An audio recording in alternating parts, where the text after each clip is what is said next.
and I grew up in Herndon, Virginia. When I was in middle school and early high school, I was a pretty big tomboy. My mom was pretty cool with that, actually. I was pretty lucky. She just kind of let me, she let me be. Just kind of figured like I wasn't her pink and purple girl. Renee's gonna do what Renee's gonna do. And I was part of a youth group at the time. It was like an all-girls youth group, and I was selected from this youth group to represent them at this pageant. And at this pageant, I had to wear a formal gown.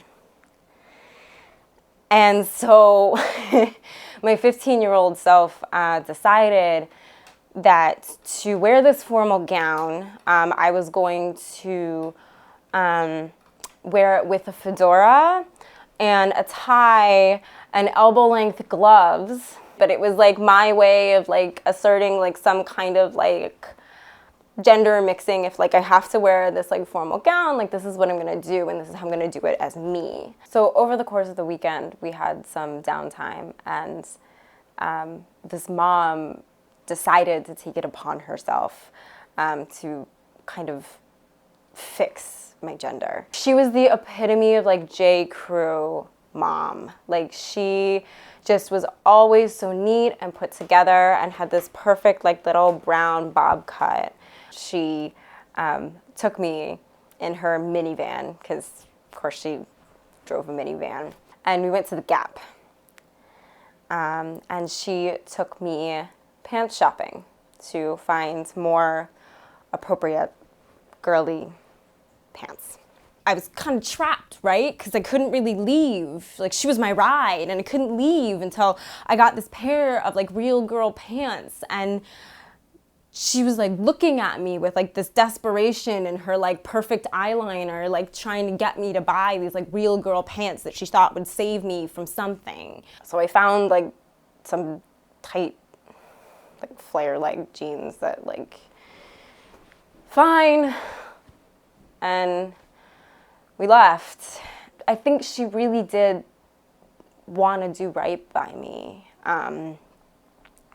But all I could remember in that moment was like my ears getting hot and like my stomach was in my throat and I just like wanted to cry. That moment was the first time I was really consciously aware of someone actively policing my gender. And this little tomboy kind of felt like they needed to go back in the closet. So in college, I was really fortunate and got really involved in the LGBTQ community.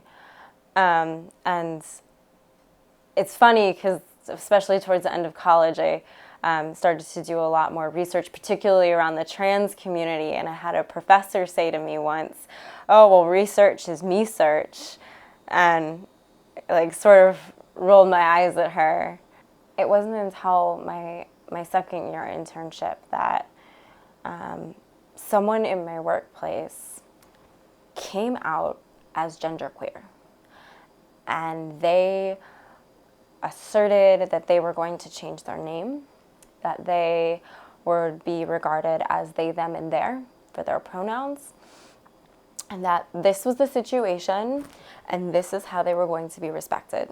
And for the first time, I had a role model to show me what was possible, how I could integrate something that maybe I wanted or had thought about into my whole life. Finally, by the end of that year, I went up to my supervisor, and in my end of the year evaluation, I was like, so this is what's going on with my gender, and I just want to be referred to in my end of the year evaluation by my name and no pronouns. And I don't really know what I'm doing, but that's where I'm at right now. And I was lucky because he was wonderful and very okay with it. And I decided that when I started my career, like that's what I was going to do. It was just be my whole self. It's really hard to tease apart what you genuinely enjoy versus what everyone else is telling you that you want. If it makes you happy, if it makes your heart warm and fuzzy, if it's what you genuinely enjoy, if you want to wear a bow tie and paint your nails, do it. If it's not hurting anyone, if it makes you feel good, if it makes you feel beautiful, then feel beautiful.